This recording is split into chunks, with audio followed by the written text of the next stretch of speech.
Hello everyone, आज मैं आप लोगों को matter in our surroundings chapter chemistry का पढ़ाने जा रही हूँ। इस चैप्टर में ये सारी जो हेडिंग्स लिखी हुई हैं, इस पे जो स्टार्स बने हुए हैं, जितने स्टार्स बने हुए हैं, ये हेडिंग्स, ये टॉपिक्स उतनी ही ज़्यादा इम्पॉर्टेंट हैं। जैसे पार्टिकल नेचर ऑफ मैटर, इस पे 3 स्टार बने हुए हैं और इसके नीचे भी कई टॉपिक्स लिखे हुए हैं जो कि particle nature of matter, states of matter, interchange in states of matter, evaporation and boiling, Kelvin Celsius scale. इसमें interchange in state of matter सबसे ज़्यादा इम्पॉर्टेंट है, फिर उसके बाद इवेपोरेशन एंड बॉइलिंग है और उसके बाद स्टेट्स ऑफ मैटर है और उसके बाद पार्टिकल नेचर ऑफ मैटर है और फिर उसके बाद केल्विन सेल्सियस स्केल है। ये सारे टॉपिक्स बहुत ही ज़्यादा इम्पॉर्टेंट हैं और आपको पढ़ने हैं। फ्रेंड्स, आप लोग मैटर का मतलब समझते क्या हो? मैटर इन आवर सराउंडिंग इस चैप्टर का नाम है और आप लोगों को सबसे पहले ये समझना होगा कि मैटर होता क्या है।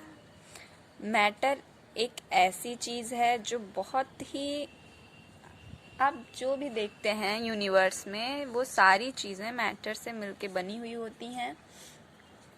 हर चीज़, जैसे आप एयर ले लो, वाटर ले लो, स्टार, क्लाउड, स्टोन, एवरीथिंग, हर चीज़ मैटर से ही मिलके बनी हुई है यूनिवर्स में जितनी भी चीज़ें हैं।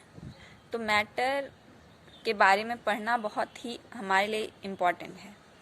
और मैटर जो हम अपने अगल बगल देखते हैं, जो स्पेस ऑक्यूपाई करता है, मास ऑक्यूपाई करता है, जिसके पास मास और वॉल्यूम दोनों होता है, उसे ही हम मैटर कहते हैं।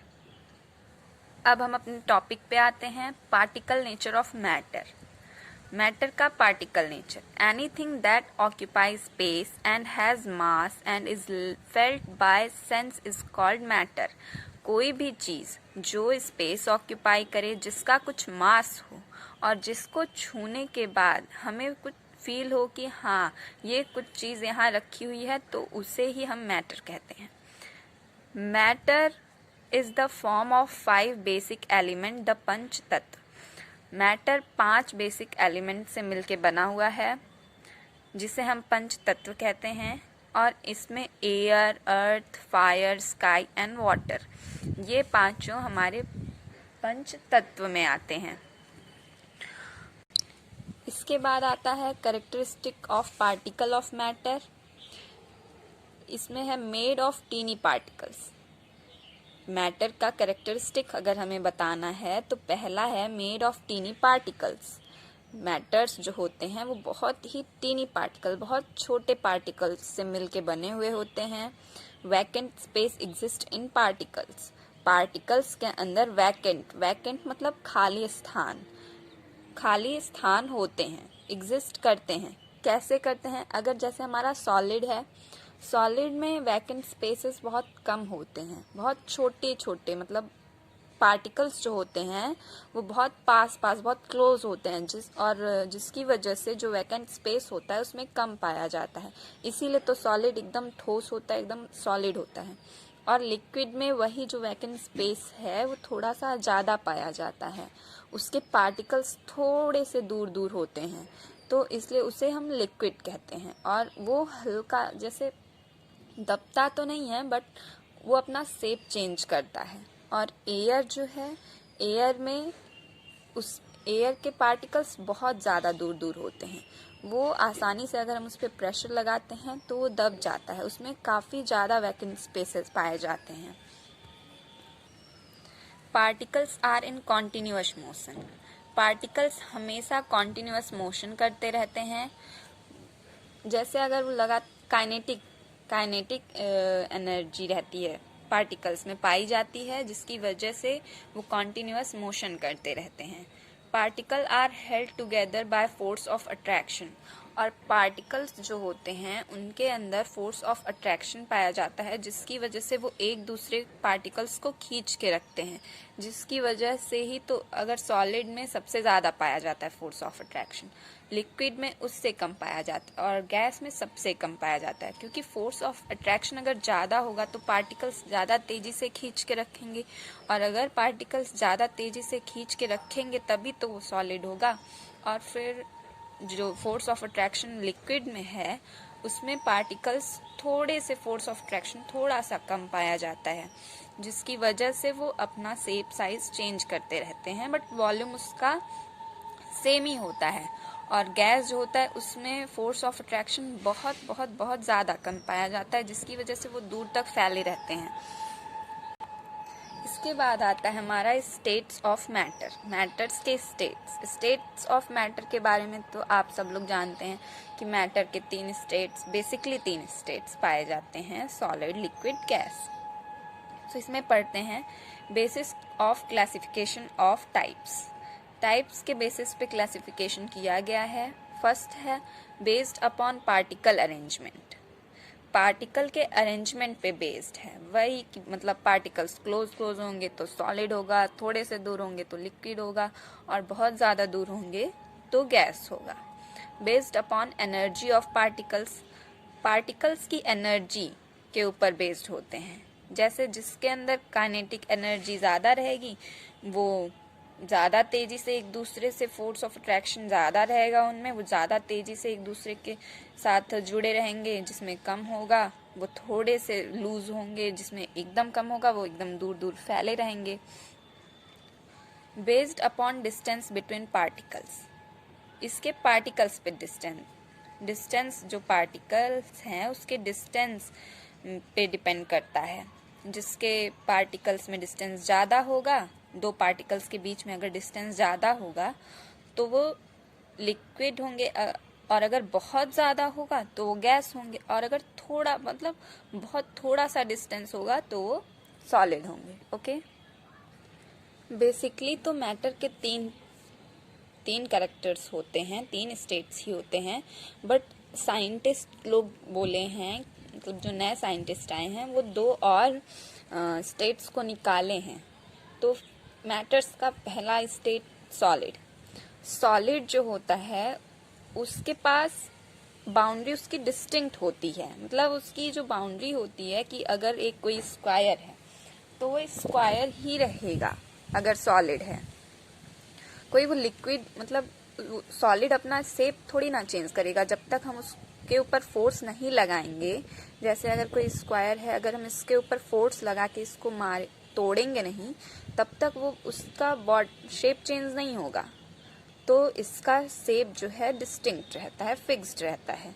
और वॉल्यूम, सॉलिड का वॉल्यूम फिक्स्ड रहता है और डेफिनेट शेप होता है। लिक्विड जो होता है उसकी बाउंड्री डिस्टिंक्ट नहीं होती, बट उसका वॉल्यूम फिक्स्ड होता है और उसका शेप भी फिक्स्ड नहीं होता लिक्विड का।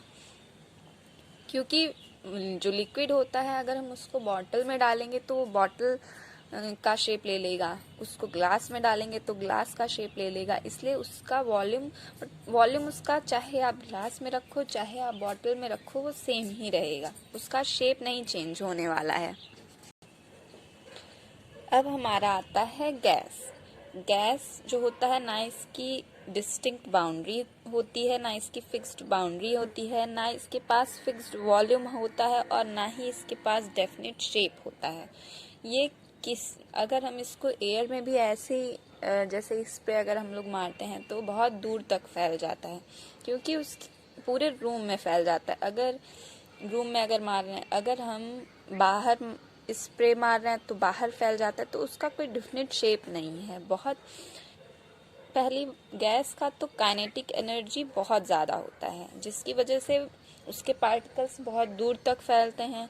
लिक्विड की काइनेटिक एनर्जी गैस से कम होती है, इसलिए उसके पार्टिकल्स फैलते तो हैं बट उतना ज़्यादा नहीं फैलते। जैसे पानी गिरता है तो थोड़ी दूर तक जाता है, उसके बाद रुक जाता है या सूख जाता है। सॉलिड में सबसे कम काइनेटिक एनर्जी पाई जाती है। इसके पार्टिकल्स मूव मतलब वाइब्रेट तो करते हैं बट मूव नहीं करते हैं, कॉन्टिन्यूअस मोशन कह सकते हैं, बट मूव नहीं कर सकते। काइनेटिक एनर्जी इसमें सबसे कम होती है। उसके बाद आता है प्लाज्मा। प्लाज्मा होता है, एक साइंटिस्ट थे, उन्होंने बताया कि एक सुपर इनर्जेटिक और सुपर एक्साइटेड पार्टिकल जो होता है, उन्होंने एक पार्टिकल मतलब खोजा ऐसा जिसके पास बहुत ज़्यादा एनर्जी और बहुत एक्साइटेड पार्टिकल था, जिसे उन्होंने प्लाज्मा नाम दिया। और वो पार्टिकल आयोनाइज्ड गैस कहते हैं, आयोनाइज्ड गैस के फॉर्म में रहता है।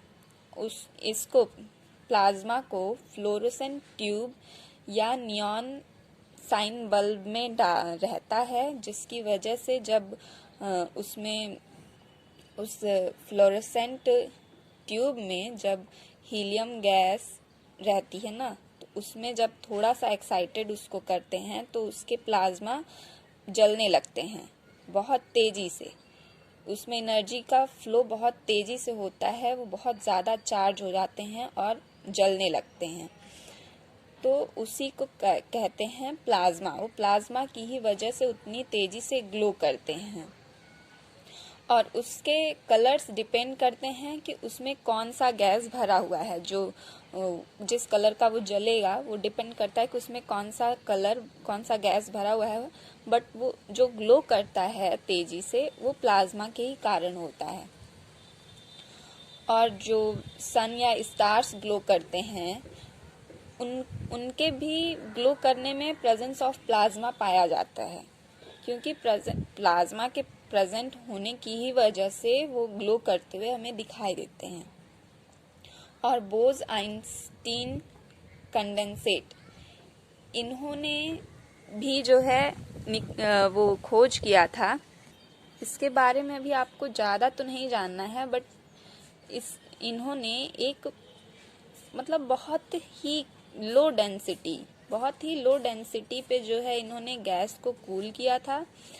अबाउट जैसे नॉर्मल एयर की डेंसिटी को अगर 100,000 टाइम्स लो कर दें तो जो हमें वो मिलता है, उसी को बोस-आइंस्टाइन कंडेंसेट कहते हैं फॉर्म में।